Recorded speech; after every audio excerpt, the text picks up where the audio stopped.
சென்னைக்கு இப்ப அபாயம் நெருங்கிட்டு இருக்கு. சென்னை அழிவை நோக்கி போயிட்டு இருக்கு அப்படின்ற மாரி சில விஷயங்கள் சொல்லிட்டு இருக்காங்க. சென்னையை பொறுத்த வரைக்கும் அதிகமான எக்ஸ்ட்ரீம் கிளைமேட்டிக் ஈவெண்ட்ஸ் என்னவா இருக்கும் அப்படின்னு பார்க்கும்போது அதிகப்படியான மழை வெள்ளம் அப்படிங்கிறது பாதிப்பு இருக்கலாம். ஏன்னா ஹீட் வேவ்ஸ், அதிகப்படியான வெயில் அப்படிங்கிறது இனிமேல் இருக்கும். சொல்றேன், அதாவது வருடத்திற்கு 10 மாதங்கள் இனிமேல் நமக்கு வெயில் தான் இருக்க போகுது. கடந்த ஒரு 200-300 வருடங்களாக மனித சமூகத்தினுடைய உற்பத்தி முறையின் காரணமாக நிகழ்ந்த மிகப்பெரிய கொடூர தாக்குதல், இயற்கை மீதான கொடூர தாக்குதலுடைய பாதிப்பை தான் நம்ம இன்னைக்கு எதிர்கொண்டு இருக்கோம். அப்போ இன்னைக்கு என்ன இருக்குன்னா, இந்த மாதிரி மெகா சிட்டிஸ் அப்படின்னு சொல்லக்கூடிய இந்த கான்செப்ட் தான் பெரிய பிரச்சனையா இருக்கு. இனிமேல் நம்ம அந்த கான்செப்ட் நோக்கி நகர முடியாது. அதிகப்படியான எமிஷன்ஸ் அப்படி கண்டினியூ ஆச்சுன்னா எந்த அளவுக்கு கடல் மட்ட உயர்வு இருக்கும், பாதிப்பு என்னவா இருக்கும், 2 சின்னவர்கள் ஆய்வு பண்ணியிருக்காங்க. அப்போ அந்த பகுதியெல்லாம் கடலுக்குள் செல்வதற்கான வாய்ப்பு இருக்கு. அதான் அந்த ஆய்வறிக்கை வந்து சொல்லுது. 2வது, கடல் உயர்வு அப்படிங்கிற கடல் மட்ட உயர்வு தண்ணி வரலாம், ரிவர்ஸ் ஃப்ளட்டிங் ஏற்படுறதுக்கான வாய்ப்பு இருக்கு. கடந்த 2023 மழை வெள்ளம் வந்தபோது தண்ணி உள்வாங்க மாட்டேங்குது, கடல் நீர் உள்வாங்க மாட்டேங்குது, அதனால தான் தண்ணி போக மாட்டேங்குது ஒரு காரணம்.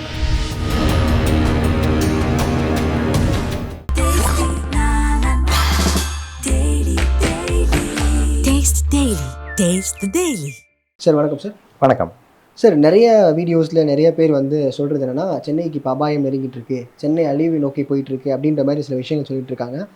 உங்களுடைய தரப்புல இருந்து நீங்க சொல்லுங்க சார். இப்ப சென்னையோட கரண்ட் ஸ்டேட்டஸ் எப்படி இருக்கு? கிளைமேட்டிக் அந்த சேஞ்சஸ்லாம் வந்துச்சுன்னா சென்னையோட ரேஞ்ச் எப்படி இருக்கும் சார்? இல்லை, சென்னைக்கு மட்டுமல்ல, ஒட்டுமொத்த இந்த பயோஸ்பியர்னுடைய மாறுதல் அப்படிங்கிறது மிகப்பெரிய ஒரு அச்சுறுத்தலாக இருக்குது. ஸோ அதை நம்ம அப்படி தான் வந்து புரிந்து கொள்ள வேண்டும். தனியாக சென்னைக்கு மட்டும் பிரத்யேகமான பிரச்சனை அல்லது தமிழ்நாட்டுக்கு மட்டும் தனியமான பிரச்சனை அப்படிங்கிறது கிடையாது. ஒட்டுமொத்தமாக நம்மளுடைய பூமியில் இருக்கக்கூடிய இந்த பயோஸ்பியர்னு ஒரு அமைப்பு சொல்கிறோம் இல்லைங்களா, உயிர் வாழக்கூடிய சூழல் இருக்கக்கூடிய ரொம்ப பேசிக்காக இருக்கக்கூடிய ஒரு எக்கோசிஸ்டம். அந்த எக்கோசிஸ்டமில் மாறுதல் நிகழ்ந்து கொண்டு இருக்கிறது. ஸோ அந்த ஒரு மாறுதலுடைய பாதிப்பு எல்லா இடத்துலையுமே அதனுடைய பிரதிபலிப்புகள் இருக்குது. அந்த மாதிரி பார்க்கும்போது சென்னைக்கும் இந்த பாதிப்பு அப்படிங்க இருக்கும் அப்படின்னு சொல்கிறாங்க. முக்கியமாக என்ன காரணம்னு பார்த்தீங்கன்னா, குளோபல் வார்மிங் தான். பூமி சூடாகி கொண்டு இருக்கிறது, இது எல்லாருக்குமே தெரிஞ்சது. இப்போ நம்ம பேசிக் சயின்ஸாக நம்ம வந்து புரிஞ்சுக்கலாம். அப்படி சூடாகி கொண்டு இருப்பதன் காரணமாக என்ன நிகழுதுன்னு பார்த்தீங்கன்னா, கிளைமேட் சேஞ்ச் நடக்குதுன்னு சொல்கிறோம், காலநிலை மாற்றம். அப்போ என்னென்னா, கடந்த ஒரு 10,000 வருடங்களாக பூமியில் இருக்கக்கூடிய சீசனல் சேஞ்சஸ் அப்படிங்கிறது ஒரு ப்ரெடிக்ஷனபிளாக இருந்துச்சு. ஆனால் இனிமேல் அது ப்ரெடிக்ட் பண்ண முடியாது, அது எக்ஸ்ட்ரீம் லெவலில் மாறுது. எக்ஸ்ட்ரீம் கிளைமேட்டிக் ஈவெண்ட்ஸ் அப்படின்னு சொல்கிறோம். இந்த மாதிரி எக்ஸ்ட்ரீம் கிளைமேட்டிக் ஈவெண்ட்ஸ் அதிகமாக நடக்கக்கூடிய பகுதியில் நிறைய கண்டறிந்து வைத்திருக்கிறார்கள். அதில் சென்னையும் வருகிறது. அப்போ சென்னையை பொறுத்த வரைக்கும் அதிகமான எக்ஸ்ட்ரீம் கிளைமேட்டிக் ஈவெண்ட்ஸ் என்னவா இருக்கும் அப்படின்னு பார்க்கும்போது அதிகப்படியான மழை வெள்ளம் அப்படிங்கிறது பாதிப்பு இருக்கலாம் அப்படின்னு சொல்கிறாங்க. நம்பர் 1 அது. 2வதாக இருக்கிறது பார்த்தீங்கன்னா ஹீட் வேவ்ஸ், அதிகப்படியான வெயில் அப்படிங்கிறது இனிமேல் இருக்கும் சொல்கிறாங்க. அதாவது வருடத்திற்கு 10 மாதங்கள் இனிமேல் நமக்கு வெயில் தான் இருக்க போகுது அப்படின்னு சொல்கிறாங்க. அது பரவலாக தமிழகம் எங்கும் இந்தியாவெங்கும் இருக்கக்கூடிய பிரச்சனை, சென்னைக்கும் இந்த பிரச்சனை இருக்கும். 3வதாக இருக்கக்கூடிய ரொம்ப முக்கியமான பிரச்சனை சென்னைக்கு என்னன்னு பார்த்தீங்கன்னா, கடல் மட்ட உயர்வு. கடலோர பகுதியில் நாம் இருக்கிறதுனால சீ லெவல் ரைஸ் அப்படின்னு சொல்லுவோம். பூமி சூடாகி கொண்டு இருப்பதனால் ஆர்டிக் பகுதியில், வடதுருவ பகுதியில் இருக்கக்கூடிய, தென் துருவ பகுதியில் இருக்கக்கூடிய பனிப்பாறைகள் ரொம்ப வேகமாக உருகிட்டு வருது. ஸோ இந்த உருகி வரக்கூடிய பனிப்பாறைகள் வந்து 2 விஷயங்கள் பண்ணுது. ஒன்று, கடலினுடைய தண்ணியை அளவை அது அதிகப்படுத்துது. கூடுதலாக அதிகப்படியான இந்த ஹீட், குளோபல் வார்மிங் வந்து பார்த்திங்கன்னா, அந்த ஓஷன் தெர்மல் எக்ஸ்ப்ளோஷன் அப்படின்னு சொல்லுவாங்க, அந்த கடல் தண்ணியோட அளவை வந்து அதிகரிக்கிறது. இவை 2க்கும் காரணமாக என்ன ஆகுது, இதனுடைய விளைவாக என்ன ஆகுது வந்து பார்த்தீங்கன்னா, சீ லெவல் ரைஸ் அப்படின்னு கடல் மட்ட உயர்வு ஏற்படுகின்றது. ஸோ சென்னையை பொறுத்த வரைக்கும் நம்முடைய கடலோர பகுதியில் வந்து அதிகமாக நிலத்துக்குள் செல்வதற்கான வாய்ப்பு இருக்குது. அதில் ஒரு குறிப்பிட்ட ஆய்வறிக்கை தான் இப்போ ரீசெண்டாக வந்திருக்கு. தொடர்ச்சியாக 2018ஆம் ஆண்டு நம்ம யூனியன் ஆஃப் இந்தியா அவங்க வெளியிட்ட ஒரு ஆய்வறிக்கை வந்துச்சு. அது வந்து national centre for coastal research அவங்க சொன்ன ஆய்வறிக்கை. அதுவுமே வந்து சென்னைக்கான பாதிப்பை பற்றி குறிப்பு பேசினாங்க. அதற்கு பின்பாக வந்த ஐஐடி மெட்ராஸ் அவங்களுடைய ரிப்போர்ட், இப்போ வந்திருக்கக்கூடிய சிஸ்டெப் அவங்களுடைய ரிப்போர்ட், இந்த 3 ரிப்போர்ட்ஸுமே சென்னை இருக்கக்கூடிய கடலோர பகுதிகளில் நிறைய மாற்றங்கள் ஏற்படக்கூடிய வாய்ப்பு இருக்குது, சீ எரோஷன் வருவதற்கான வாய்ப்பு இருக்குது அப்படின்னு சொல்லியிருக்காங்க. ஸோ இந்த ஆபத்துகள் தான் இருக்குது. ஸோ இந்த ஆபத்துகள் தான் தற்போது அதிகமாக பேசப்பட்டு வருது அப்படின்னு பார்க்குறேன். சென்னையில இருக்கிறது சேஃபா இல்ல எப்படி சார்? ஏன்னா நெறைய பேர் வந்து பயப்படுறாங்க. நெறைய கேட்கறது எல்லாமே நெறைய தம்ப்நெயில் வைக்கிறதே சென்னைக்கு அழிவு நிச்சயம் அப்பலாம் போடுறாங்க. இல்லை, அதாவது என்னென்னா, இன்றைக்கி வந்து கிளைமேட் சேஞ்ச் எந்த அளவுக்கு போயிட்டு இருக்கு அப்படின்னா, கிளைமேட் சேஞ்ச் பாதிப்பு இல்லாத ஒரு இடத்தை நீங்கள் கண்டுபிடிக்க முடியுமா அப்படின்னா, உண்மையிலே நானும் அதை தேடிட்டு தான் இருக்கேன். ஆனால் அப்படியான ஒரு இடம் எதுவும் இல்லை. எல்லாருக்குமே வந்து சர்வேலுக்கான ஒரு ஆசை இருக்கு இல்லைங்களா? அப்போ சர்வேலுக்கான இப்போ வந்து அதாவது அதிகமாக வெயில் இருக்கக்கூடாது, அதிகமாக மழை இருக்கக்கூடாது, அதிகமாக புயல் இருக்கக்கூடாது, வறட்சி இருக்கக்கூடாது, உணவு பாதுகாப்பு இருக்கணும், தூய்மையான ஒரு காற்று இருக்கணும், பசுமை பரப்பு இருக்கணும். இவ்வளவும் இருக்க இடத்த ஒரு இடத்த கண்டுபிடிக்க முடியுமா? என்னன்னா அது என்னன்னா நம்ம மனித சமூகம் உண்டாக்கிய பிரச்சனை தான் இது. இதை நம்ம வந்து இயற்கை மீது வந்து நம்ம வந்து குறைப்படுவதற்கு எதுவுமே கிடையாது. கடந்த ஒரு 200-300 வருடங்களாக மனித சமூகத்தினுடைய உற்பத்தி முறையின் காரணமாக நிகழ்ந்த மிகப்பெரிய கொடூர தாக்குதல், இயற்கை மீதான கொடூர தாக்குதலுடைய பாதிப்பை தான் நம்ம இன்னைக்கு எதிர்கொண்டுட்டு இருக்கோம். அப்போ இன்னைக்கு என்ன இருக்குன்னா, இந்த மாதிரி மெகா சிட்டிஸ் அப்படின்னு சொல்லக்கூடிய இந்த கான்செப்ட் தான் பெரிய பிரச்சனையா இருக்கு. இனிமேல் நம்ம அந்த கான்செப்ட் நோக்கி நகர முடியாது. அர்பனைசேஷனை நம்ம வந்து ரிவைவ் பண்ண வேண்டிய தேவை இருக்கு. எப்படியான இனிமேல் கட்டுமானங்கள் வேணும் அப்படிங்கிறத நம்ம கொண்டு வரணும். இப்போ சூழல் பார்வையோடு இருக்கக்கூடிய எக்கோ சென்ட்ரிக் அப்ரோச் அப்படிங்கிற ரொம்ப முக்கியமான விஷயமா வந்து சொல்கிறாங்க. க்ரீன் ஆர்கிடெக்சரை வந்து பேசுகிறாங்க. எப்படி நம்ம அவுட்டர் ஸ்பேஸ் அண்ட் க்ரீனரியை சிட்டிஸில் வந்து கொண்டு வருதுன்னு பேசுகிறாங்க. அப்போ என்னென்னா, நம்ம இருக்கக்கூடிய இடத்த இன்னும் எப்படி பாதுகாப்பான இடமா மாற்றுவது, அது சூழல் சார்ந்திருக்கக்கூடிய பகுதியாக மாற்றுவது, அதை பசுமை சார்ந்திருக்க பகுதியாக நிலப்பரப்பை அது எப்படி அதிகப்படுத்துவதுன்னு யோசிக்கிறது தான் சரியான விஷயமாக இருக்குமே ஒழிய வந்து பாதுகாப்பான ஒரு இடம் எது, அதை நோக்கி நகர முடியுமா அப்படின்னு கேட்டிங்கன்னா அதற்கான வாய்ப்பு அப்படின்னு ரொம்ப கம்மி தான். சென்னை பொறுத்த வரைக்கும் நிச்சயமாக நிறைய சவால்கள் இருக்குது, அதில் மாற்று கருத்தே இல்லை. ஏன்னா தமிழகத்தில் இருக்கக்கூடிய 8 கோடி பேரில் 1 கோடி பேர் சென்னையில் மட்டுமே இருக்கும்.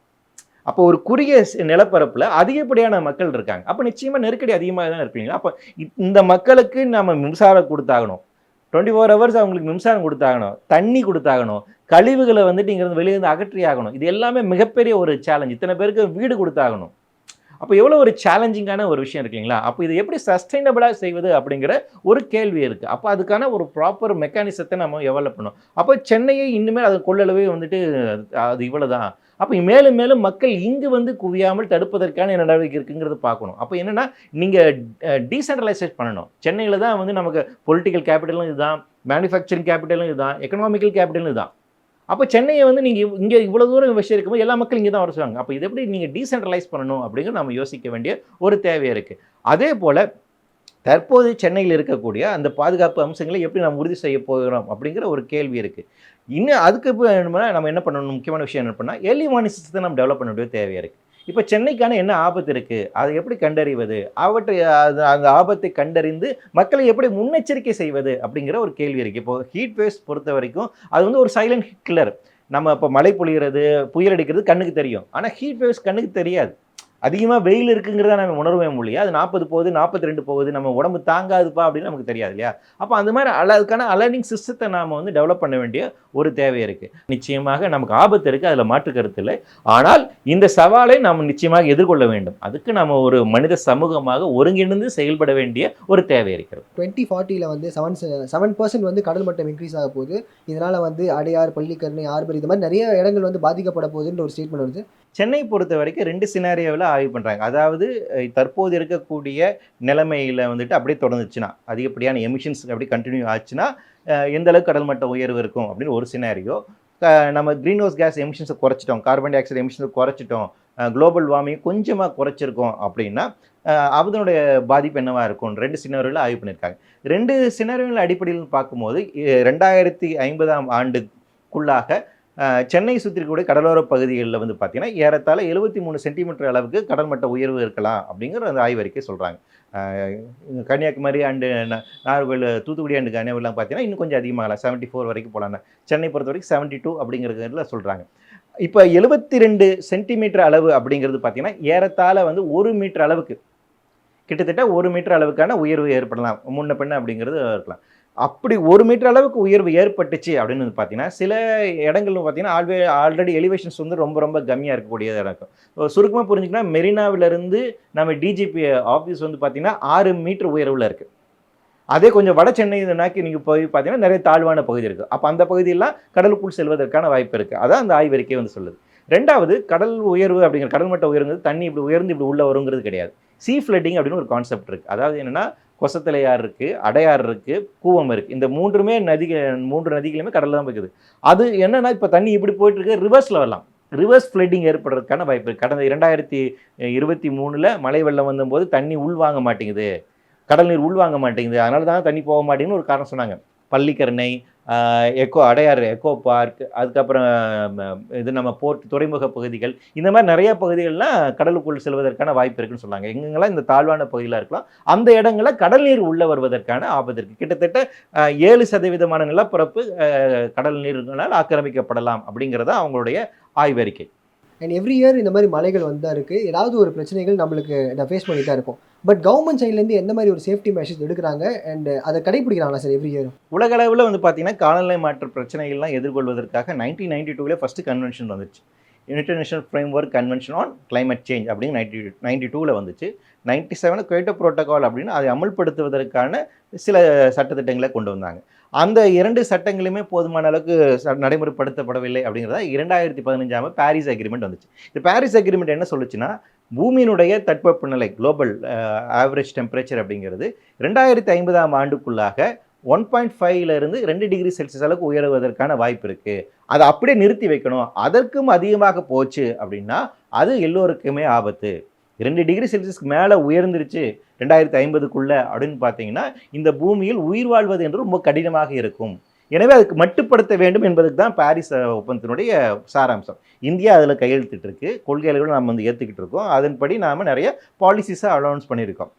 அதே போல் ஒவ்வொரு மாநில அரசாங்கம் இதற்கான திட்டங்கள் வகுக்க வேண்டும் சொல்லியிருக்காங்க. தமிழக அரசாங்கம் நிறைய திட்டங்களை வகுத்திருக்கிறார்கள். ஸோ தமிழகத்தில் இதுக்கான தனியாக கவர்னிங் கவுன்சில் இருக்குது. சென்ட்ரல் கவர்மெண்ட்டுமே தனியாக கவர்னிங் கவுன்சில் வச்சுருக்காங்க. சில அத்தாரிட்டிஸ் வச்சுருக்காங்க. ஆனால் என்ன பிரச்சனைனா, இப்போ தான் நம்ம பாலிசி லெவலாக இருக்கக்கூடிய வேலை திட்டங்களை எடுத்து செய்கிறோம். ஆனால் காலநிலை மாற்றம் நம்ம இப்போ யதார்த்த வாழ்வியல்னு ஒரு பகுதியாக மாறிடுச்சு. ஸோ அது நம்மளை ரொம்ப வேகமாக இங்கே செயல்பட்டு ஒரு காலகட்டத்தில் இப்போ தான் நம்ம வந்து பாலிசி லெவலில் சில முன்னெடுப்புகளை செய்து கொண்டிருக்கிறோம். அதுன்னு கொள்கை அளவில், நடைமுறை அளவில், உற்பத்தி அளவில், கட்டுமான அளவில் கொண்டு வர வேண்டிய தேவை இருக்குது. அதாவது என்னென்னா 2030 ஆண்டுக்குள்ளாக பூமியினுடைய சராசரி வெப்பநிலை 1.5 டிகிரி செல்சியஸ் நிச்சயமாக உயர்ந்துன்னு சொல்கிறாங்க. அப்படி உயர்ந்துருச்சு அப்படின்னு வந்து பார்த்தீங்கன்னா வெயில் இன்னும் கொடுமையாக இருக்கும். ஆல்ரெடி இப்போ நம்ம 40 டிகிரி செல்சியஸ் அளவுக்கு பார்க்க ஆரம்பிச்சிருக்கோம். இனிமேல் எதிர்காலத்தில் 40 டிகிரி செல்சியஸ்க்கு மேலே தான் போகும். இனிமேல் உங்களால் ஏசி இல்லாமல் வீட்டுக்குள்ளேயும் வாழ முடியாதுங்கிற நிலைமை தான் வரப்போகுது. அதான் சொல்கிறாங்க 2020 மெக்கன்சி இன்ஸ்டிடியூட்டோட ஆய்வறிக்கை வந்து அதுதான். ஹீட் வேவ்ஸ் இனிமேல் கொள்ளும். வருஷத்துக்கு 10 மாதம் நமக்கு இனிமேல் வந்துட்டு வெயில் தான் இருக்கும். தெர்மல் டிஸ்கம்ஃபர்ட்னஸ்ன்னு சொல்கிறாங்க. அதாவது நைட்டு தூங்குறதுக்கு ரொம்ப புழுக்கமாக இருக்குது, ரொம்ப வெக்கையாக இருக்குதுன்னு நம்ம சொல்கிறோம் இல்லைங்களா.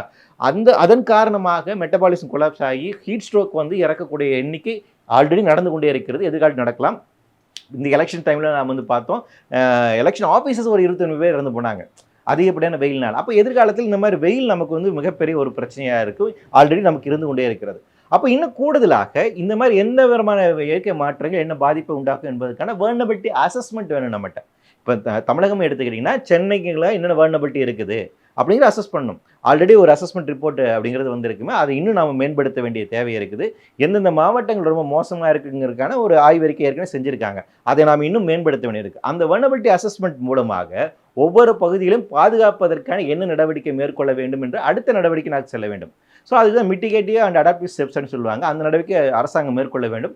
ஆனால் தற்போது இவற்றையெல்லாம் செயல்படுத்துவதற்கு செயலாக்கமான நடவடிக்கைகள் இன்னும் வரல. இவை எல்லாமே கொள்கை அளவில் தான் இருக்குது. நான் சொல்கிறது எல்லாமே state disaster management action plan அப்படிங்கிறது இருக்குது, ஸ்டேட்டுக்கு கிளைமேட் ஆக்ஷன் பிளான் இருக்குது, டிஸ்ட்ரிக்ட் கிளைமேட் ஆக்ஷன் பிளான் அப்படிங்கிறது இருக்குது. ஆனால் அதெல்லாம் இன்னும் நடைமுறை இல்லை. பஞ்சாயத்து லெவலில் நம்ம கொண்டு போகணும். ஒரு பஞ்சாயத்து லெவலில் எங்கள் ஊரில் வெயில் அதிகமாக இருக்கும், அதனால் மக்களை பாதுகாக்கிறதுக்கு நாங்கள் இவ்வளோ மரம் நடுறோம், வீட்டுக்குள்ளே வந்துட்டு வெக்கை இல்லாமல் இருக்கிறதுக்காக எங்களோட வீடு கட்டுமானத்தை இப்படி மாற்றி வச்சுருக்கோம் அப்படின்னு பஞ்சாயத்தில் சொல்லணும். இப்படி ஒவ்வொரு துறையிலுமே நாம் சூழல் சார்ந்து இந்த இயற்கைக்கு பாதிப்பு இல்லாத வகையில் என்னென்ன செயல்பாடுகளை மாற்றி அமைக்கணும் அதை செய்ய வேண்டிய ஒரு தேவை இருக்குது. இதுக்கெல்லாமே கொள்கை அளவிலான சில திட்டங்கள் அறிவிக்கப்பட்டுள்ளனவே, ஆனால் இன்னும் நடைமுறைக்கு வரல. அதை நடைமுறைப்படுத்துவதற்கான துரிதப்படுத்த வேண்டிய ஒரு தேவை இருக்குது. அண்ட் இப்போ பொதுவாக மழை பெய்யுற டைமில் மக்களுக்கு வந்து இந்த வாட்டர் மேனேஜ்மெண்ட் சம்மந்தப்பட்ட விஷயங்கள் புரிதல் இருக்கா, இல்லை கவர்மெண்ட்டுக்குமே இருக்கு? ஏன்னா மற்ற ஸ்டேட்லேருந்து தண்ணி வேணுன்ற மாதிரி கேட்குறாங்க.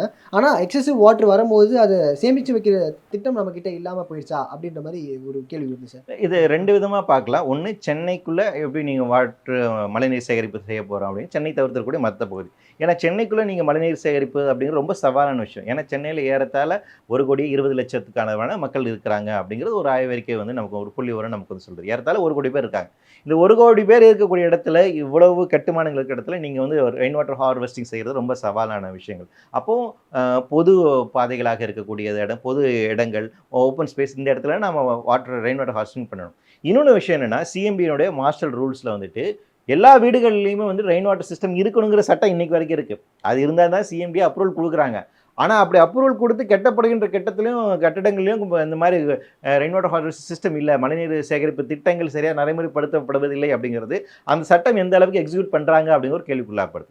இன்றளவிலும் சட்ட ரீதியாக நிச்சயமாக சிஎம்டிஏ உடைய அவங்களுடைய ரூல்ஸில் இது இருக்குது.